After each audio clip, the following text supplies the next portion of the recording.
The UK's sanctions this evening on Russian PR firms and their senior management, targeting entities such as the social design agency Structura and Anno Dialogue, signal a firm stance against disinformation campaigns trying to destabilise Ukraine and Europe more broadly. And the Foreign Secretary David Lammy has underscored the significance of this move, branding the actions as a clear message to President Putin, the Russian president, whom he described as resorting to clumsy, ineffective efforts to try and stoke unrest. We've all seen those files that pop up on YouTube, often from apparently Indian sources, which give the impression that Russia is doing terribly well in the Ukraine fight. It isn't. According to the Foreign Office, these firms responsible are responsible for the doppelganger network, a malign online entity that saturates social media with counterfeit news, deep fakes, doctored documents. And the SDA, for instance, has deployed spoofed news websites that lure users through genuinely deceptive tactics. This network has attempted to incite protests in several European cities, though its online traction has been minimal, prompting the SDA to consider paying for social media engagement, a rather ironic concession of its lack of genuine support. That means basically it's paying for fake followers. Internationally, allies like the US, Canada, France, and Germany are expected to join in sanctioning these agencies, echoing the UK's intent to counteract Russian interference.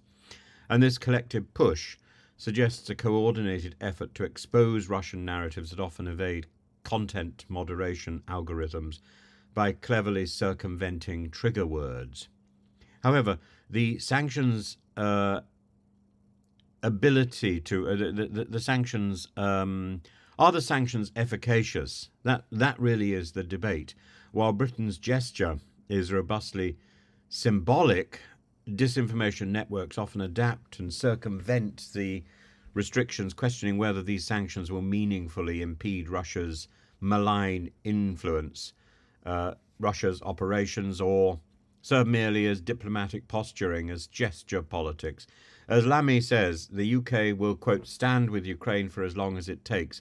Yet the true test will be the UK and the Allies' ability to neutralise not only the agencies in question, but the ever-evolving landscape of digital disinformation that empowers them, and at the same time make an effort to try and get a more positive message out to the Russian people.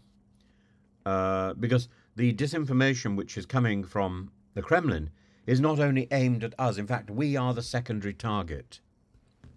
And we are sometimes a little too arrogant in thinking that we are Putin's primary audience. We're not.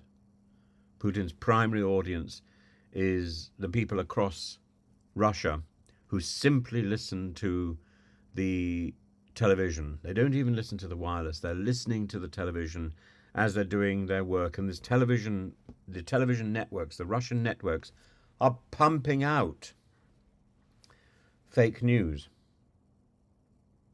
And they've been doing this for a long time. They were practicing years ago when I was living in Russia. They have now got this down to a fine art. The disinformation which is coming into the West is secondary.